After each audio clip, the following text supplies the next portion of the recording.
For as long as we've existed, our dreams have been, well, ours. That private theater in your head, right? It can be chaotic, beautiful, sometimes even terrifying, but it's where your mind sorts everything out. But what if that's all about to change? Just think about that for a second. Imagine a world where the dreams you have tonight, they aren't just coming from your own mind. What if they're being guided, influenced, maybe even engineered by someone else?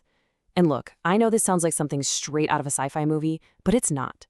This is the reality we're walking into right now. And this quote from sleep researcher Sarah Mednick, it just hits the nail on the head. We see our dreams as that last private place, our sacred space. But here's the thing. As we're about to find out, the walls around that sacred space, they're starting to come down. Okay, so how in the world is this even possible, right? How does an idea that wild actually become a real scientific thing? Let's get into it. Let's break down the science behind actually engineering a dream. All right, so the big idea here is that scientists have realized something huge. The brain isn't this isolated box. It's actually part of a circuit, and that circuit includes your sleeping body. So they can use your body like an interface, like a keyboard or a mouse for your mind. They can feed in things like sounds or smells, and that goes straight into what you could call the brain's virtual reality generator while you're fast asleep. So the main way they do this is called targeted dream incubation, or TDI for short. And honestly, it's a surprisingly simple 3-step process. First, when you're awake, you create a connection. Let's say you think about a tough problem you're trying to solve, and at the same time, you smell a certain scent, like lavender. Step 2, later, as you're drifting off to sleep, a little device introduces that same smell. And that's it. That simple cue is enough to get your brain dreaming about the exact thing you were thinking about earlier. It's pretty wild. And I want to be clear, this is not just a theory.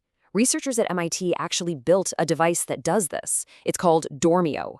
It's a little wearable thing that tracks your sleep, and it figures out that perfect, super suggestible moment right as you're falling asleep. Then, boom, it plays an audio cue to guide what you dream about. Now, just imagine hooking that up to an AI. An AI that learns your specific sleep patterns to time those cues perfectly for maximum effect. I mean, they're already using this stuff to help people get more creative. So look, this tech has some amazing potential, for sure. But you know how it goes. With any powerful tool, there's always another side to the story. And this is where things take a pretty sharp turn, away from science and straight into the world of commerce. Because what happens when our subconscious becomes the next hot new ad space? You can really see how this tech is standing at a fork in the road. Down one path, you have all this incredible therapeutic promise, right? Helping artists find their next big idea, helping people finally quit smoking, maybe even helping veterans deal with traumatic nightmares. But then, there's the other path, where the exact same technology is used to plant a brand's logo or a craving for a certain soda right into your dreams. And again, this isn't some far-off, maybe someday kind of fear. Neuroscientists are raising the alarm right now. They're worried that advertisers are looking at all this and seeing a golden opportunity, a way to completely bypass our rational thinking brain and, as they put it, weaponize sleep for profit. And guess what? It's already happening, for real. Molson Coors actually ran a campaign with a special video and soundscape designed to make you dream about beer.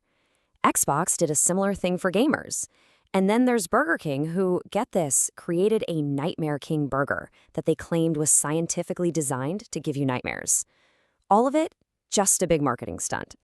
Okay, so if companies can start putting ads in our dreams, what does that really mean for us? This is where the conversation gets a lot bigger.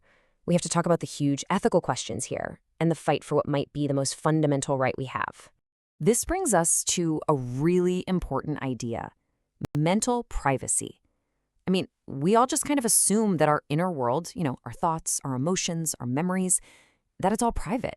It belongs to us and only us. But this kind of technology throws a wrench in all of that. Mental privacy is basically the right to keep that inner world of yours locked down, safe from anyone getting in without your permission. And that leads to an even bigger, more profound idea: cognitive liberty. And this goes beyond just privacy. This is about control. It's the right to think for yourself, the right to be in charge of your own consciousness without someone else trying to manipulate it. So when an outside force starts influencing your dreams, that's a direct attack on your cognitive liberty. So let's talk about the real risks here. What could actually go wrong? Well, imagine an AI designing dream ads for something addictive, and it's perfectly tailored to your personal weaknesses. Or think about how this messes with what dreams are supposed to do, which is help us process our feelings and lock in memories. And hey, if a soda company can do this, what's stopping a political campaign from using it to spread propaganda? The real danger here is that it could just completely erase the line between our authentic selves and who we're being programmed to be. So all of this, it really boils down to one final and maybe the most important question of all, a question about what it even means to be free. This is the fundamental conflict we're staring down. On one side, you have the amazing promise of this technology, the potential to heal us, to make us more creative. But on the other side, you've got the very real danger of losing our last private frontier, our own minds when we're asleep, to corporations and maybe even to governments. So, I'm going to leave you with this. The battle for your mind, it's not just going to happen when you're awake. It could be fought while you're sleeping, with an AI literally designing the battlefield. This isn't just about cool new tech anymore. This is about our very definition of who we are. So ask yourself, if your dreams are designed